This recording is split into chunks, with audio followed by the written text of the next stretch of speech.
Isang state-of-the-science robotic surgical system naman ang sisimulan ng gamitin sa isang ospital sa bansa na malaki ang may tutulong sa mga doktor pagdating sa iba't ibang field ng medisina.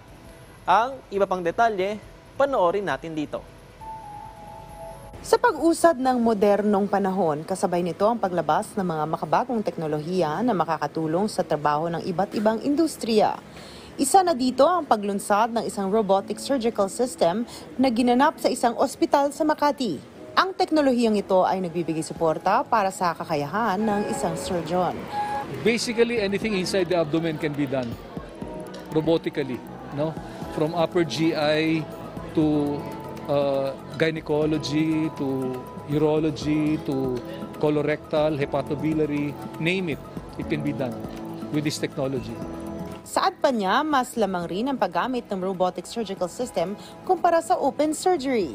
Robotic surgery is a technology that supports the capability of the surgeon.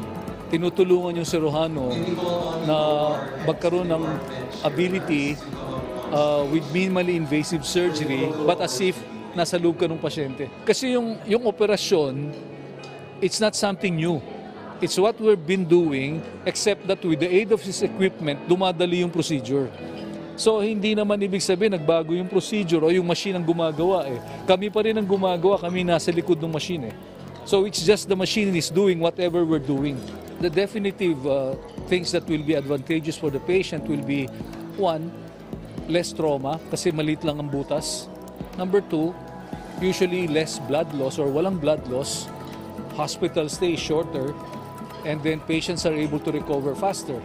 So these are the distinct advantages. No? It's good for not only for the patient, for the doctor also. Sa huli, ang pagkakaroon ng ganitong uri ng teknolohiya ay may malaking ambag para sa kapakanan ng bawat individual sa buong mundo.